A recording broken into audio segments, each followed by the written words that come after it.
Let's go all in, double or nothing. Yes, this is Triple A. As you can see, we're here to talk about AEW Double or Nothing 2025. The last big pay per view before All in July in Texas. Um,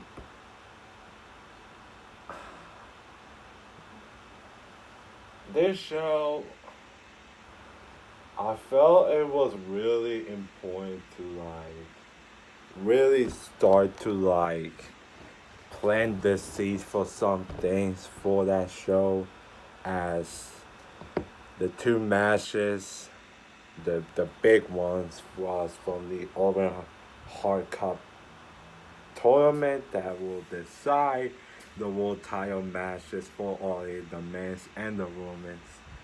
And they need to, and I felt like they need to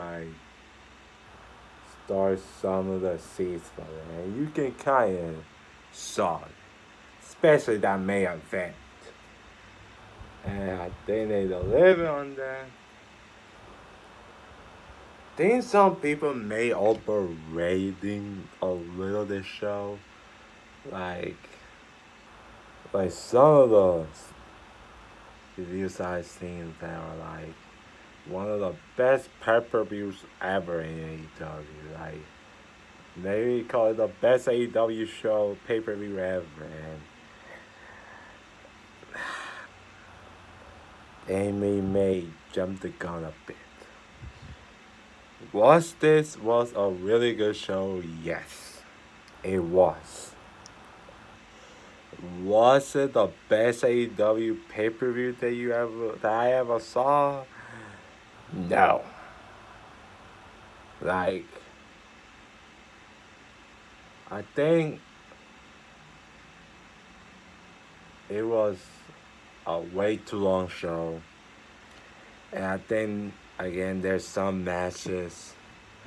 It was a very long show, like Dynasty, the previous review that I covered for AEW. And there are even some matches on here that I don't know if I would put on the show, honestly. I said, kind of felt really filler. But I had a much enjoyable time than Dynasty. At least I didn't come away with the show with apathy on it. So, and that's one of the worst cases when you can feel about a wrestling show. You feel apathy.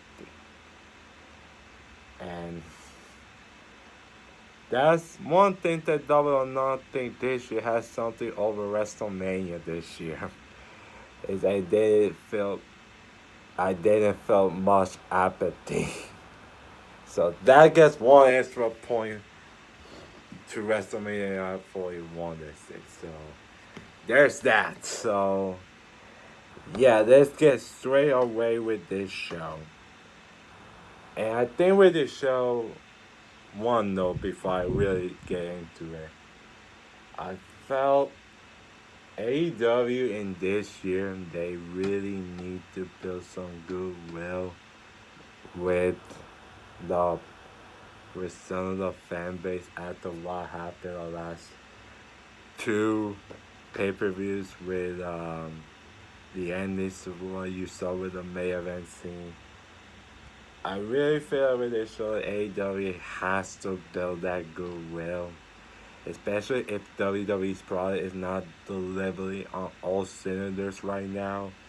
Then AEW needs to capitalize on it, build more goodwill from the audience. That you can kind of see on this show that they can make some goodwill from the audience. So there's that. So let's get right into the show. Opening match, the Open Heart Cup for the women, the finals. The TBS champion Mercedes Moné against Jamie Hayter. And yeah, this kicks all kinds of ass. Like this was a This was a great match. Like it, it really was what I expected to be when you put these two ladies in. I mean, you can expect a banger, man. A banger. It was that, and I really felt like with this match, I actually had the suspension of disbelief that Mercedes could actually lose here. Even if I thought she wasn't losing here, they made you think Jamie had a chance of winning, which they really needed to do that. And especially when the story of the match was, I think Mercedes targeting the former injured back on Jamie Hayter when as not that long ago Jamie had a big back injury that took out wrestling for well over a year, and Mercedes was targeting on that. And yeah, they got a good amount of time to develop some real drama in this, and this developed into a great, really great opener for this show.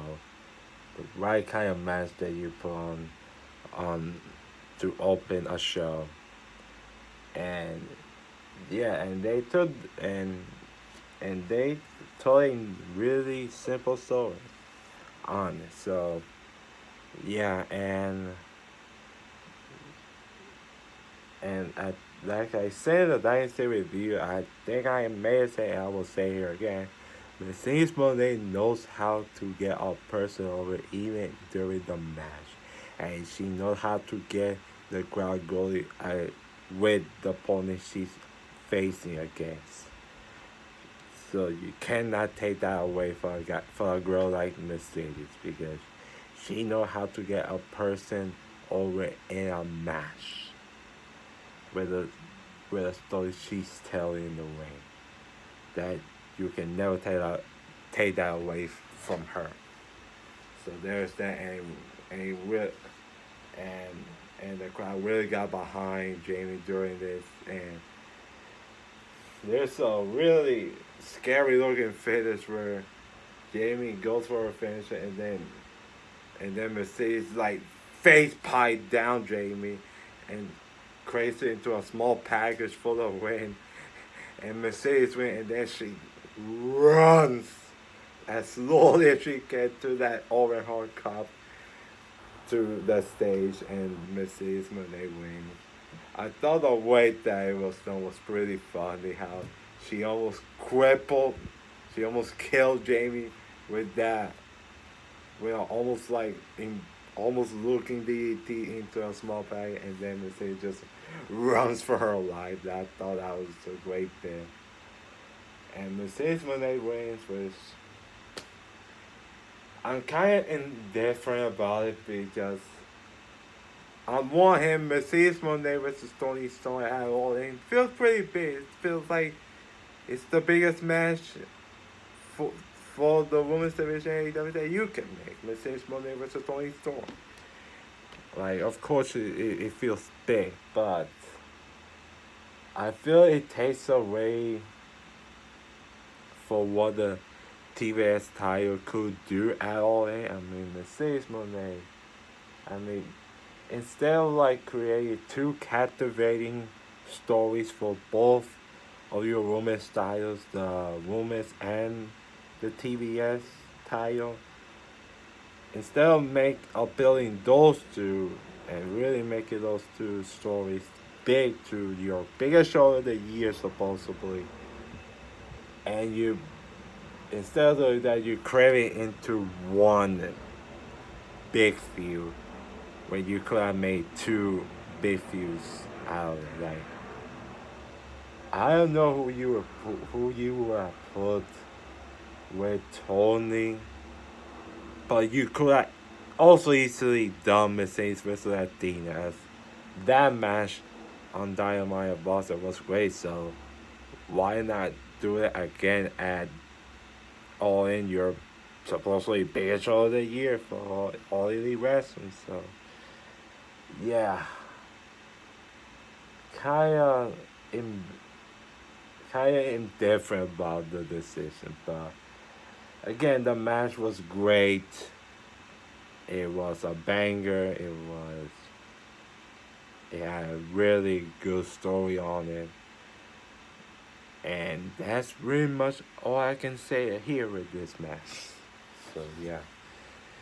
Next match is FTR versus Nigel McGuinness and Daniel Garcia. I didn't watch much of it, but I saw clips on it, and it will always be a treat for me to see Nigel McGuinness in the ring. Love that dude to death as a wrestler. Speaking of different, kind of feel the same thing about this match. Like, I felt toward the latter half it got good, but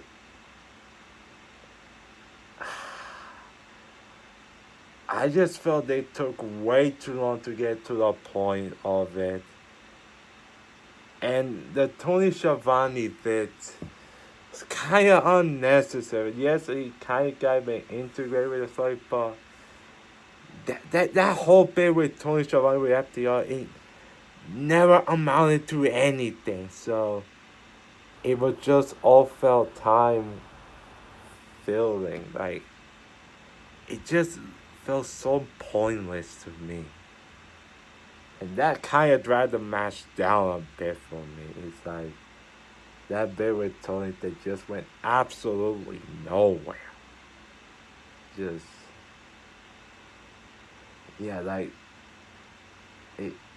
I felt that you could have shaved that bit and shaved a few minutes with this, and this could have been really good. But as it was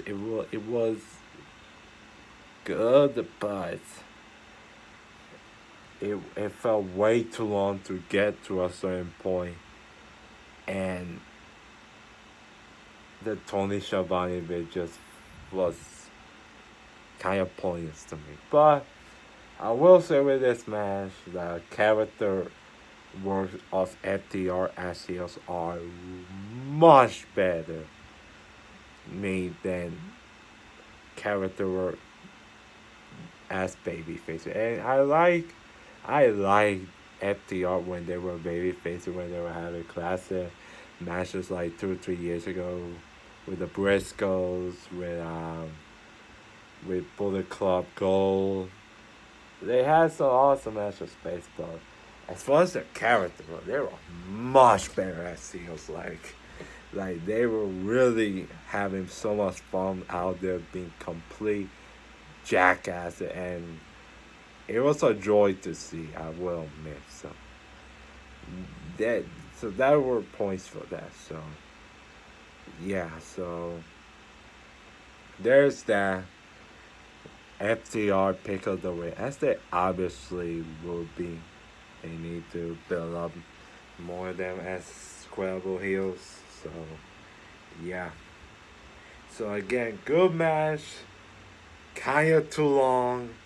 And the Tony and the Schiavone bit was kind of pointless because they're not doing anything. But the character work and of FDR as heels really tons of stuff. Again, like when they attack Cope at Dynasty. So yeah. Next is a stretcher match.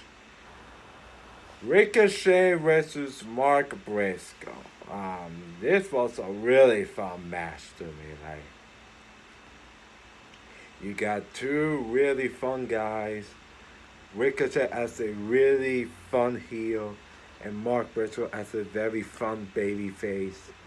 When you put those two together, and in a stipulation, you gotta get some fun and some really brutal stuff, and that's what those two guys did. Like, some of the crazy bump that Mark Briscoe took was crazy, but you know he it's Mark Briscoe. You know he's gonna fucking do it. It's always awesome to see. And yeah, this was a nice gritty fight, and again, like this was some really good, fun stuff between both individuals. So yeah, and Mark Briscoe was bleeding like Buck. Mark Briscoe was bleeding like buckets during this, and he kept fighting to it until he could not do it anymore. And Ricochet took advantage and won the stretcher match. So yeah, Ricochet won the stretcher match, and there's that really, really fun, really good stretch. So yeah, next match is for the AEW World Tag Team titles, the Hurt Syndicate versus Dustin Rhodes and Sammy Guevara, the All of Age Tag Champs, I think. So yeah, this match, Hurt Syndicate versus Dustin and Sammy. This was really more about advancing the Hurt Syndicate MJF storyline that they got, which is really have been one of the highlights of this plot. That story has been really progressive, pretty nice, and you don't really know what's gonna be the payoff, and it should be pretty a treat to see how it ends. So yeah, but the match, it was fine to me. It was decent for what I saw.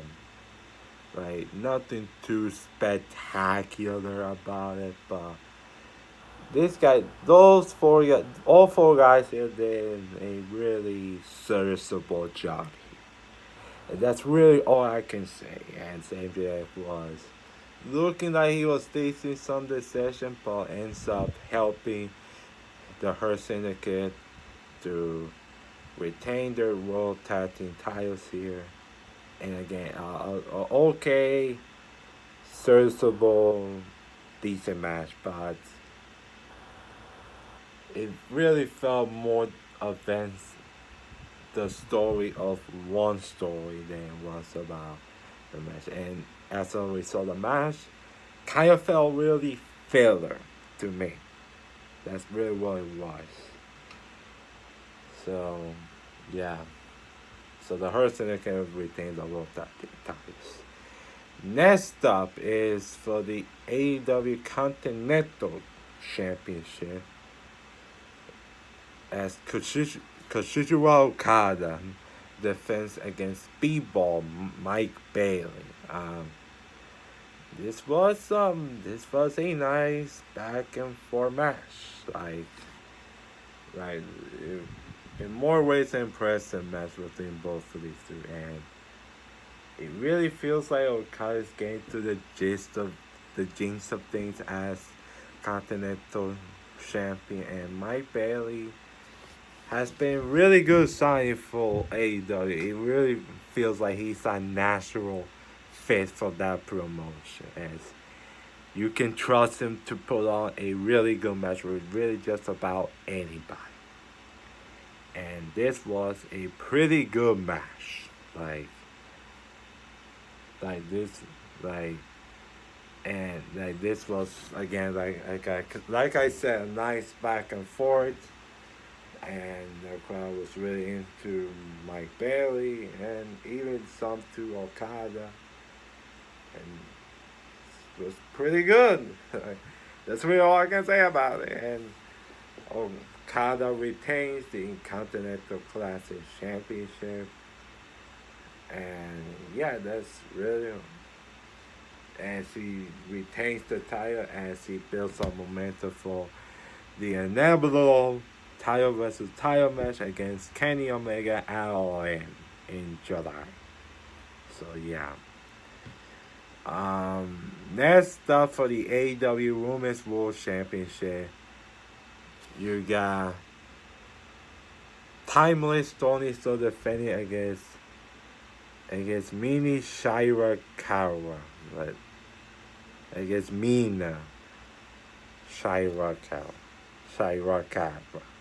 Like, sorry I pronounced it, but it's Tony versus Mina for the AEW Women's World Title.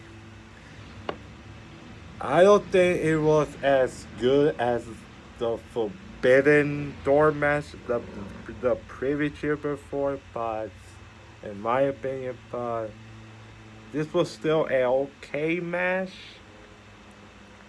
It's nothing I don't think you're going to remember about for years to come, but this was again serviceable like the title match. This was okay. Nothing too spectacular, not like a really good match. But like but it was still okay. So yeah. And all those poor people that thought Mariah May would show up here. I never thought she would, and you will see what I talk about in my next video that should be out in a week. So stay tuned about my thoughts about Mariah May. So stay tuned. But yeah, Toni Storm retains her Women's World Championship, and that was that. So again, nothing too crazy, but an okay serviceable match. That's all I will say about it. Next up is Anarchy in the Arena with Team AEW with Kenny Omega, Swerve Strickland, Will Niger and the Ops, Shibata, Hobbs and Powerhouse Hobbs and Samoa Joe against the Death Riders, Mosley, Moss, Claudio, Yuta, Marina, and the Young Bucks, Matt Nicholas and Matthew Jackson, the Young Bucks. Holy shit! Wow, like,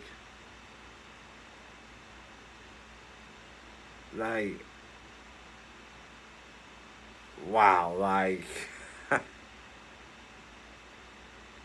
like, this did what it was supposed to be. Just an all-out anarchy slugfest in all the arena in Phoenix, Arizona, but in a good ass way.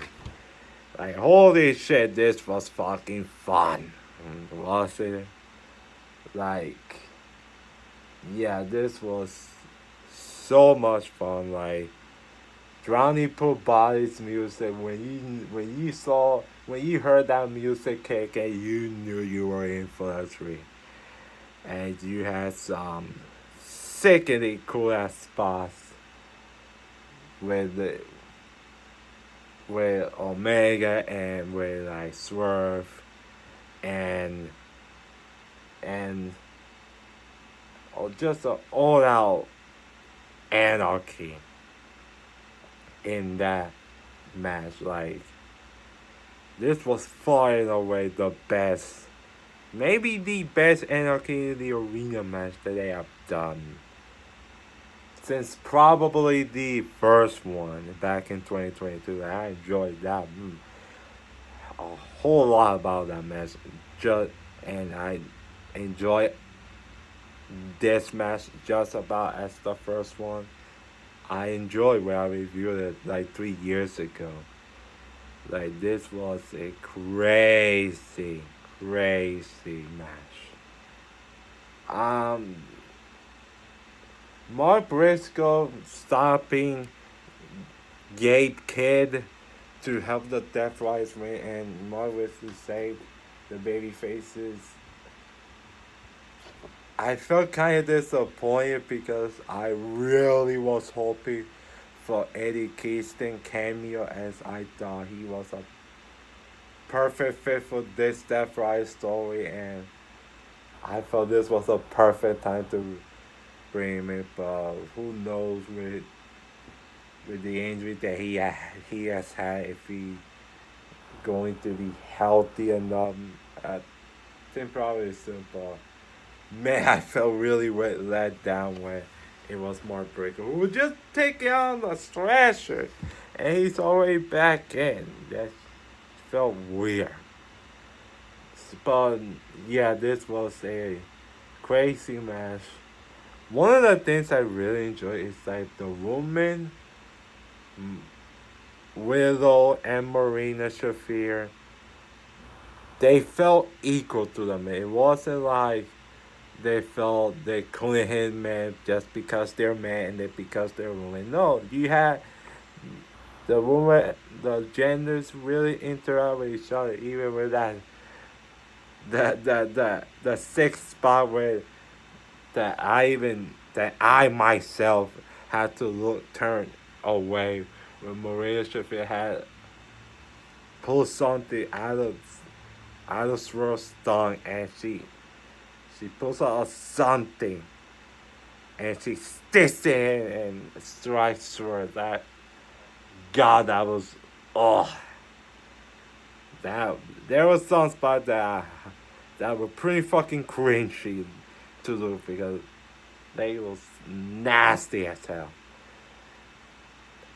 And yeah, like yeah, but this was wow, this was crazy, and the finish was crazy as well with the one with the angel on like Nick Jans, I believe, and to a flamey death table, and and I love how all the baby faces were trapping the Death Riders into the ambulance, and Riddle Samoa Joe give the fingers with the middle fingers as well. That was great, and Swerve hit the his drop kick to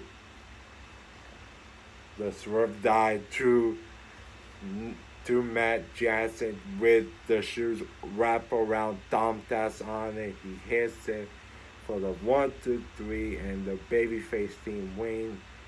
Really surprising on it. I thought the Death Fights for sure win. And that made me change my tune with the main event coming up, as I thought, I think something may go down different in the main event. So yeah, but this was extremely fun, really entertaining match. Just a crazy, spectacular, awesome match for me. Like this would have been a match of the night if it wasn't for the main event, honestly. So yeah. Kind of unfortunate that the next match had to follow up that. It was Paragon versus the Donner Cottage family, and I couldn't even pay attention to it. I actually went to the bathroom after this because I needed to calm down myself for the criticism that I saw for the Anarchy in the arena match. And yeah, like I don't know, like I don't know why this needed to be on this show. This match, all honestly, felt like we needed all of these guys' pay-per-views. So we just go throw them in and put this back at the a crazy ass match and just see how it goes. But this match, they did this match no sir. I mean, for what I heard, it was okay. Like it was fine match, but they they they did this match no service. They did this guys no favors after following up that Anarchy in the arena match. And yeah, this really was to set up the Don Callis family going after Adam Cole style.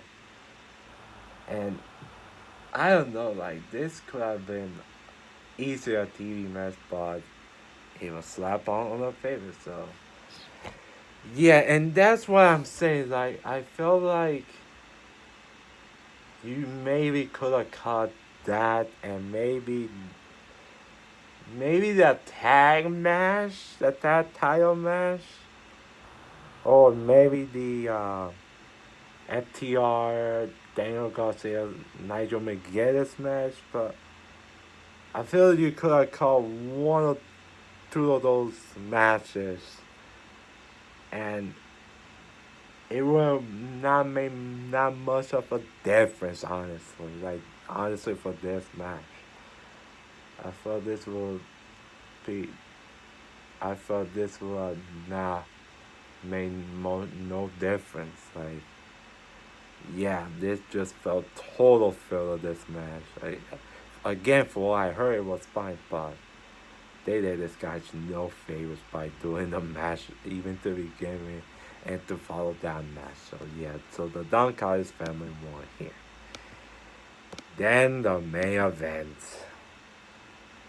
for the men's Owen Hart Cup Tournament Finals. The chance to face John Moxley for the AEW World Title at All In. Hangman Adam Page versus Will Ospreay. Wow. And one thing about it is like this for like a first ever match in AEW between both of these guys each other. This felt big. This felt something that I haven't really felt about big time main events with AEW recent while. Like it had a certain energy that that that not many matches I haven't felt for this company. And I think with being Heyman out of page and Will Ospreay two one of the two top guys, your two top faces in your company, vying for that chance to go after a world title main event on All In, your biggest show of the year. You had a certain felt energy that of a big time, big fight feel for them. And it really felt it could have gone either way with one of these guys. Like these are your two top faces, and when you pull them together, you were gonna create some magic, and this was fucking awesome. Like they took their time, and there was no dull moment in this, and this guy went balls for the wall here for almost the entire stretch of this match. Like you really had some back and forth action to start off. Then you saw some Osprey showing some heelishness in this, which also made me thought what was going about to happen the end in the match. And they took their time, and boy, those last few minutes were on the fucking real. When it got to the high gear, and when after they took the time and really got to the high gear, man, this was unbelievable. They were kicking out of finishers. There was some really punch for the table that honestly kind of added to the match.